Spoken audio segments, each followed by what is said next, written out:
When somebody who lives in a negative space, they actually have physical manifestations of negativity in their health. And those can't help but overflow into your relationships at home. Hey there, class kickers, and welcome to the Kick Some Class podcast, the show designed to help you, the educator, kick some class at home, in school, and in life. And it doesn't matter if you are a newbie just starting out, trying to figure things out, or if you're an old grizzled veteran who is trying not to burn out. This is the show for you, and exactly those words are found on the cover of my new book, Recalculating, which I announced in a previous video. And it's really written as a navigational system, a holistic navigational system for educators who are trying to not to burn out. Maybe you're stressing out and you're trying to stick it out. Maybe you're getting out. I don't know. But that's what the book is all about. Wow, that is really painful to listen to. But you get the idea. You can pick up the book on Amazon right now, but you can also go to kicksomeclass.com to get a free chapter. And today I'm going to talk about something that I mentioned really early on in the book, which is this idea of what were some of the signs that I saw as a young teacher 24 years ago that teachers around me were burning out. And one of these major ones was cynicism. And I want to talk about cynicism today. Maybe you recognize it in your colleagues, but maybe not in your own life, and what that means and the implications of that as we move forward dealing with people. Because we, you and I, are in a human industry. So if there's an impact to our lives, like cynicism, it's going to overflow. And that's another concept that I talk about all the time in the book is this idea of overflow. Well, my life overflows, different parts of it, my physical life, my professional life, and then my personal life are all going to overflow on one another. And I want to make sure that that overflowing is positive. So, as I started off teaching years ago, back in 1998, I'd noticed that these old grizzled veterans, term I use often, were very cynical. And it really bothered me because I thought, man, if you're that cynical, you just need to go. You need to retire. But I think it's the natural course of things in education or in any human industry if you don't guard yourself. So there's a term that's I've recently been aware of. It's really not that groundbreaking. It's called compassion fatigue, and I think cynicism leads to this idea of that we have a hard time continuing to be compassionate towards those that we serve. And in a human industry like ours, like healthcare, we see these. That's actually the context that I came across it. And so we have this idea of compassion fatigue, which comes to us in the form of cynicism. So I'm not going to go through the Webster's definition of cynicism, but I think there was a part of this was I began to do my research that I didn't realize was defined this way. And it's this idea that we already know.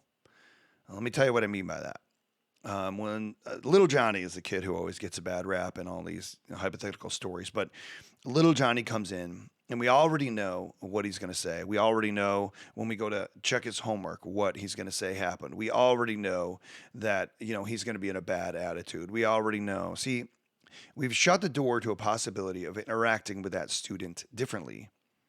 And when we already know, we're sort of embracing cynicism. I'll give you an example. Cynicism, of course, is never positive, but when you talk to your colleagues and they're talking about the system of education, it's very easy to fall into this victim mindset where they're like, well, the administrators are just going to ask us to do more. Well, nobody's actually going to listen to us. They're just going to make up their own minds anyway. I don't know why they bother asking for feedback because they're just going to do what they want. That is closing yourself off, and that's cynical. Now, we see the same thing in our interaction with students, our interaction with parents, our thoughts about what's going to happen next year and the year after. And if you don't guard yourself against cynicism, you are already choosing. I want you to think about this. You are preloading negativity and everything that goes with it.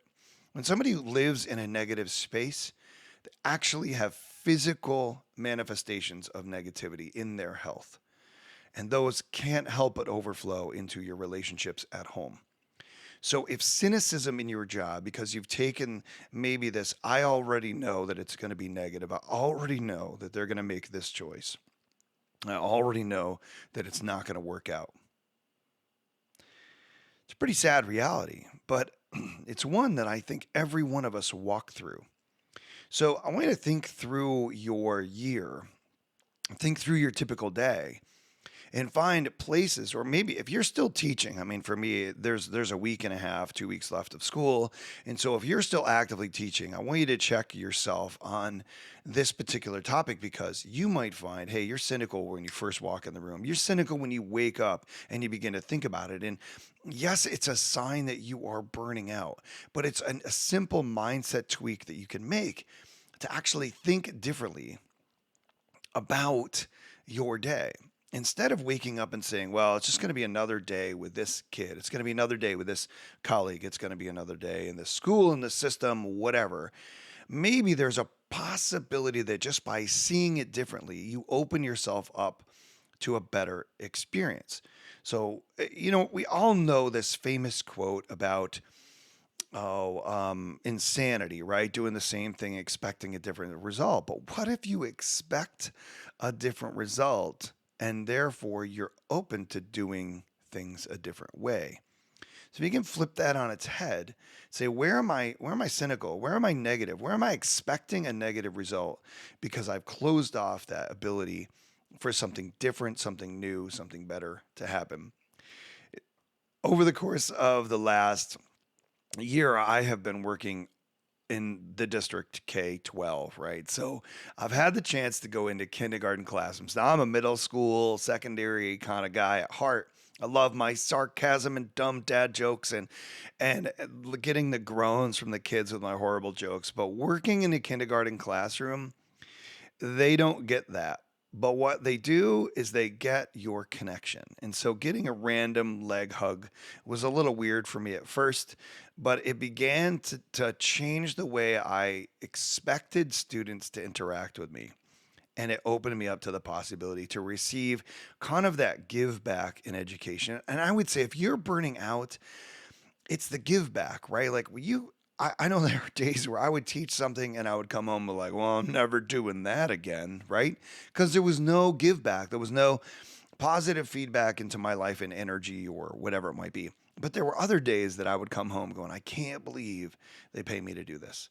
It was just outstanding. And that's because what I chose to do in my lesson, how I interacted with the kids, whatever it was, gave me that positive energy back, and it wasn't just all draining. What I think happens in our lives when we go into this cynical place is we stop thinking about ways to get that give back, and we just fall into an easy routine.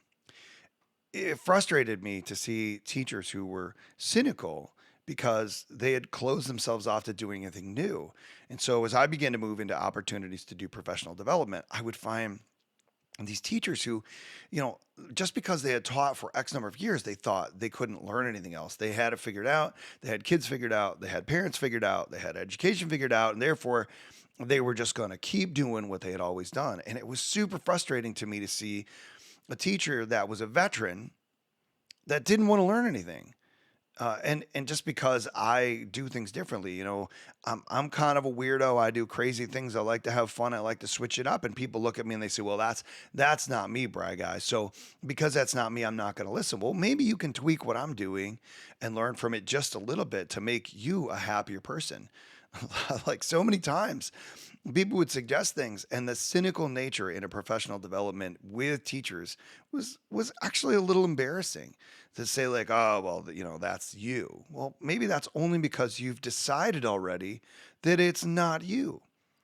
Why couldn't it be you? Why couldn't you try something new? And I don't know if I'm like poking the finger at you or poking the bear a little bit this morning, but where in your teaching career have you closed yourself off to doing something differently? Closed yourself off to interacting differently with a student, with a colleague, with a parent, with an administrator, with just your curriculum? Because that could be a place that opens you up to a completely different experience if you're not cynical. So I really hope that this helps you kick some class, because cynicism is just going to ruin your health. It's going to ruin your day. It's going to impact your family. And I don't want that for you. You don't want that from you. So what is it that you can do to kick some class by being a little bit more positive? Can you open the door in one area of your life today and assume that something could be better? and then to take the hero's mindset approach and say, hey, I'm going to make it that way. And again, you can always pick up a copy of the book to get more awesome things like that from Amazon or from kicksomeclass.com. You get a free chapter there. I hope it helps you kick some class, and I'll catch you guys in the next one.